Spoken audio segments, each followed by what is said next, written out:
بسم اللہ الرحمن الرحیم۔ آج 6 صفر المظفر شریف ہے، 1444 ہجری، 3 ستمبر 2022 بروز ہفتہ۔ ناظرے کے درس میں آج ہم سورۃ حشر کا مفہوم سمجھیں گے مختصر، اور اس میں اعتقادی بات جو ہے عقیدے کی بات، اس پہ توجہ دینی ہے۔ یہ سورۃ حشر ہے 28ویں پارے میں، اور مدنی سورت ہے یہ۔ اور یہ بات ذہن میں رکھو کہ جو صورتیں مدنی ہوتی ہیں ان میں زیادہ تر احکام کی بات ہوتی ہے، یعنی یہ کرو یہ نہ کرو، یہ جائز ہے، یہ اس طرح کی باتیں احکام سے متعلق۔ اور جو مکی صورتیں ہوتی ہیں ان میں زیادہ عقائد کی باتیں ہوتی ہیں، اور یہاں بھی عقیدہ اور عمل دونوں بتائے گئے ہیں۔ یعنی سورۃ حشر میں عقیدہ وہ ہوتا ہے کہ جن کو دل سے مانا جائے، جو باتیں مانی جاتی ہیں ان کو کیا کہتے ہیں؟ عقیدہ۔ بھائی توجہ طرف ادھر رکھو، تو ہم زیادہ لمبی بات نہیں کریں گے، مختصر بات کریں گے۔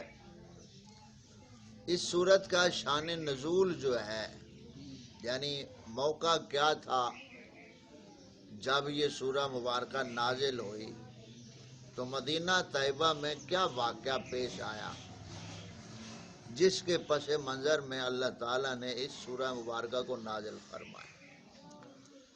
اب اس کا پس منظر شان نزول یہ ہے کہ آقا کریم صلی اللہ علیہ وآلہ وسلم جب مکہ پاک سے ہجرت فرما کر مدینہ طیبہ تشریف لائے تو وہاں آ کر یہودیوں سے ایک معاہدہ کیا۔ کیا کیا؟ معاہدہ، یہودیوں سے معاہدہ کیا۔ اس کو آپ کی اسکول کی کتابوں میں بہت پڑھایا جاتا ہے، سکولوں میں، جس کو میثاق مدینہ کے نام سے یاد کیا جاتا ہے۔ میثاق مدینہ، یہ وہ معاہدہ کا ذکر ہے، اور یہ اسی لیے ہم اس سورہ کو آپ کو سمجھانا چاہتے ہیں تاکہ آگے جا کر آپ اس چیز کی غلط فہمی میں نہ پڑیں۔ جو سکولوں میں معاہدہ لکھا ہوا ہے، اب جتنا بھی یہودیوں کے ساتھ، عیسائیوں کے ساتھ، کافروں کے ساتھ حکومت وقت یا جب سے بھی یہ پاکستان بنا ہے تب سے اب تک، اور نہ جانے کب تک، اسی معاہدے کے سہارے سے انہوں نے عوام کو ایک دھوکہ دیا ہوا ہے کہ ہمارا ان سے معاہدہ ہے جی، تو وہ بہانہ بنائیں گے میثاق مدینہ کا۔ تو اس کو آپ سمجھ لیں، جب آپ صلی اللہ علیہ وآلہ وسلم تشریف لائے تو معاہدہ ہوا، کن شرائط پہ ہوا؟ وہ یہ تھا کہ آپ ہمارے مخالف لڑیں گے نہیں، ہمارے مخالف کسی دشمن کی مدد نہیں کریں گے، اور اگر ہم مسلمان کسی سے لڑیں گے تو آپ یہودی ہمارا ساتھ دیں گے۔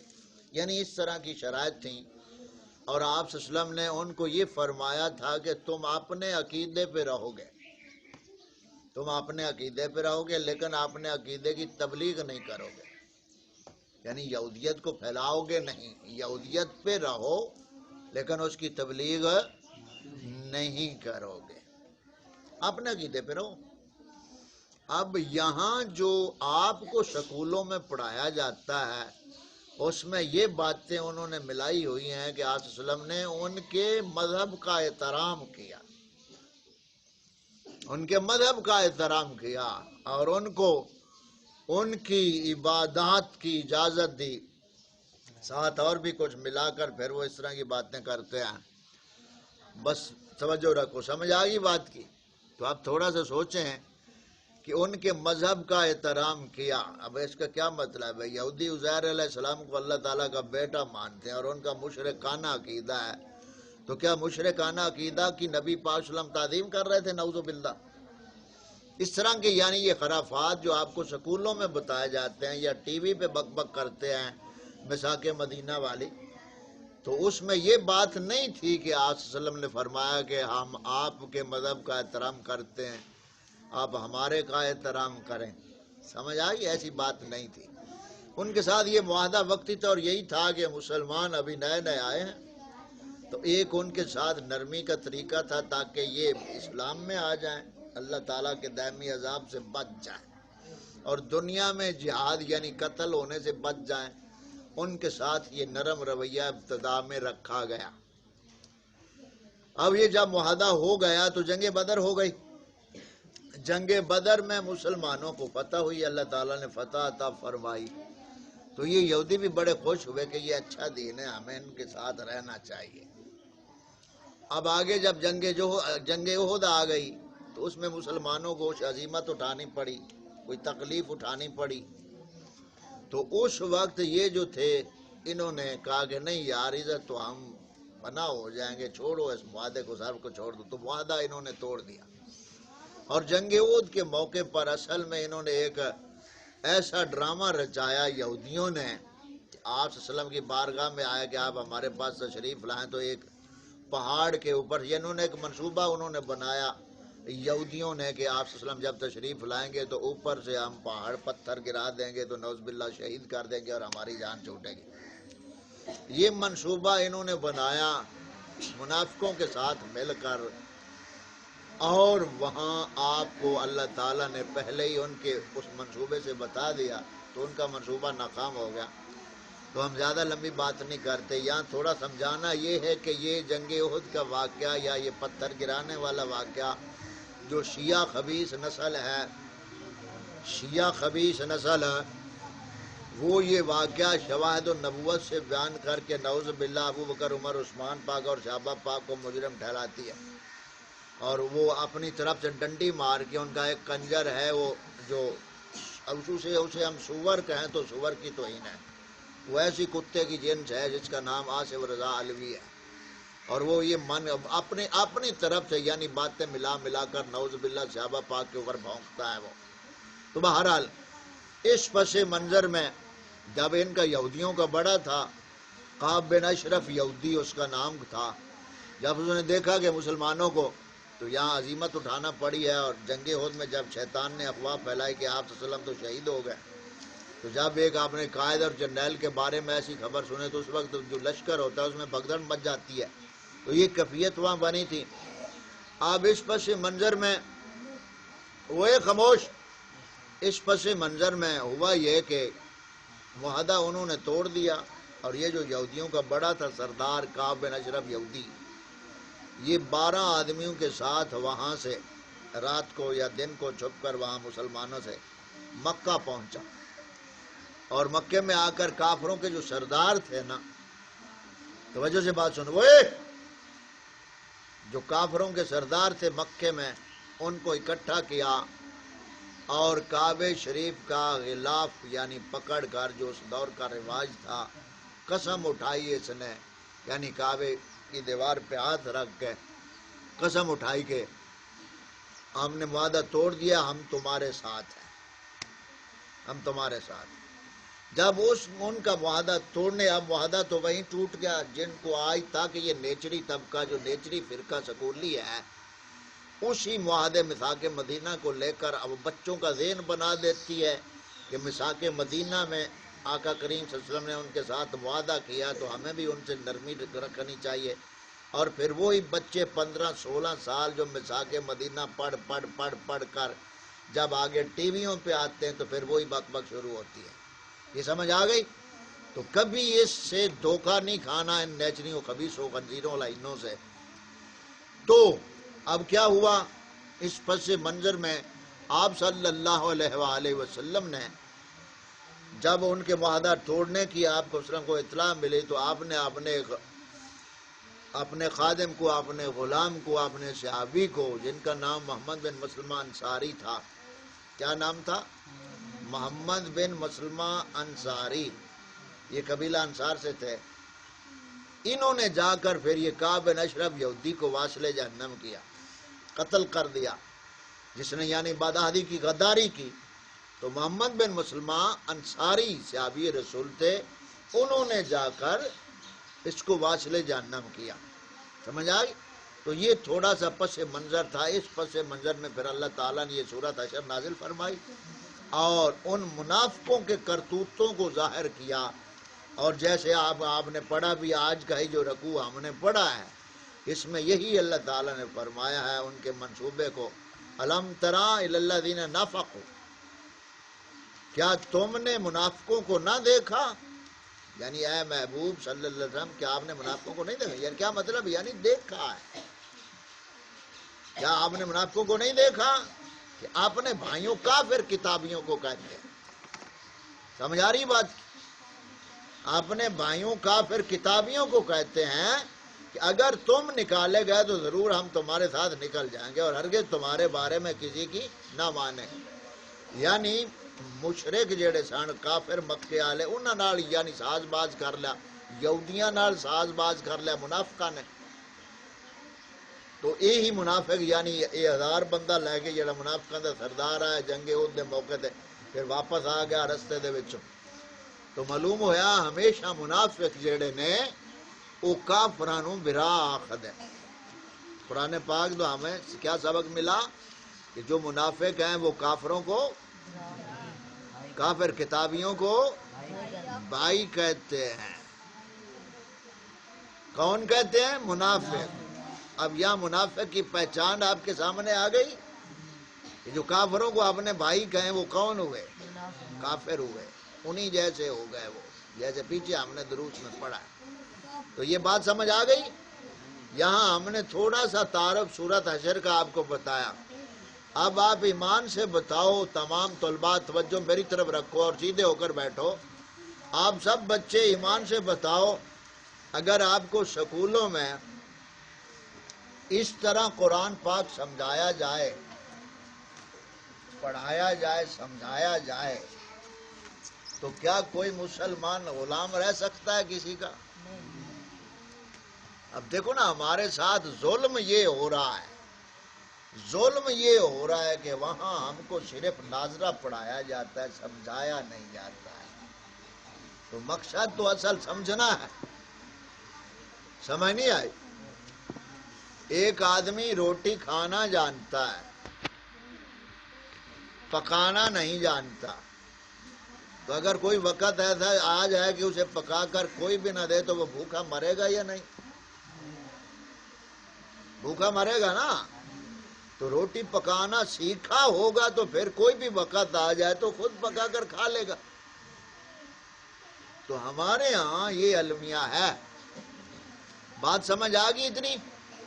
آج ہم نے سورت حشر کا مختصر خلاصہ سمجھا اور مساک مدینہ جو تھا اس کا پس منظر آپ کو تھوڑا سا بتایا. تفصیل میں ہم نہیں جاتے، آپ کے لیے اتنا سمجھنا کافی ہے کہ مساک مدینہ ایک وقتی معاہدہ تھا جو خود یہودیوں نے توڑ دیا، اور پھر بنو نذیر جو قبیلہ تھا ان سے جنگ بھی ہوئی اور ان کو پھر جلا وطن بھی کر دیا گیا. اب جو آپ سے کوئی کہے کہ جی مساک مدینہ، ان سے پوچھو بھئی یہ تو ایک وقتی معاہدہ تھا جو خود انہوں نے توڑ دیا اور پھر ان سے جنگ بھی ہوئی خیبر میں. یہی یہودی تھے جن کو مولا علی پاک نے واصل جہنم کیا، ان کے سردار کو. تو پھر اور آخری پھر آقا کریم صلی اللہ علیہ وسلم کا فرمان مبارک کیا تھا؟ جب دنیا سے آقا کریم صلی اللہ علیہ وسلم تشریف لے جانے لگے تو تمام فرامین میں سے یہ بھی فرامین تھا کہ یہودیوں کو جزیرہ عرب سے نکال دیں. یہودیوں کو جزیرہ عرب سے یعنی عرب کی دھرتی سے نکال دینا. اور اس پہ پھر فاروق اعظم سرکار رضی اللہ عنہ کے دور خلافت میں عمل ہوا. آپ نے ڈنڈے مار مار کر یعنی ان لعنتی یہودیوں کو مدینہ پاک سے بھگا دیا تھا، جلا وطن کر دیا تھا. تو سمجھ آ گئی؟ تو ہم نے جو پڑھا تھا کہ ہمارے دین کا سب سے بڑا دشمن کون ہے؟ یہودی. سب سے بڑا دشمن کون ہے؟ ہمارے دین کا، عزت کا، مال کا، جان کا سب سے بڑا دشمن کون ہے؟ یہودی. ہندو ہمارا دشمن ہے، وہ ہماری جان کا دشمن ہے. ہمارے دین، عزت، مذہب کا دشمن نہیں ہے. اور ہمارے دین کا اور دھرتی پر جو فساد پھیلانے کے لیے دن رات یعنی دوڑتے پھر رہے ہیں وہ یہودی ہیں. اور یہودی یہ سارا فساد کس لیے پھیلاتے ہیں؟ اب ہمارے ملک میں یا آپ کو کوئی یہودی کی نظر تو نہیں آتا ہوگا. لیکن یہودی کی تربیت اور تعلیم اگر میں پڑھ لوں تو میں انہی جیسا ہوں گا یا نہیں؟ سمجھ نہیں آئی؟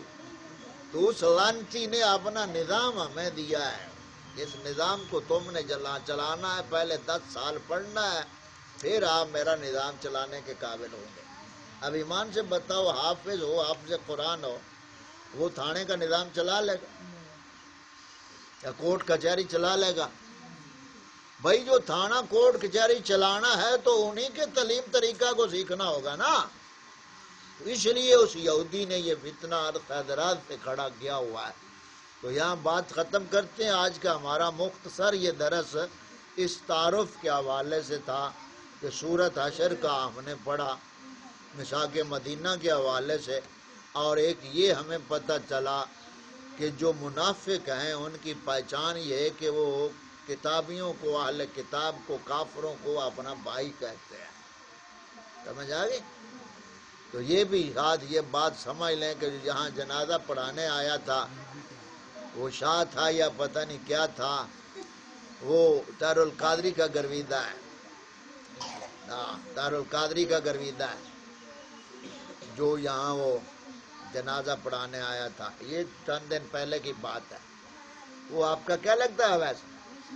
ہاں، تو انہوں نے اس کو لایا اور وہ دار القادری کا گرویدہ ہے، اور دار القادری نے واضح طور پہ کہا ہوا ہے کہ مسیح ہمارے بھائی ہیں اور ہم سب ایک ہیں۔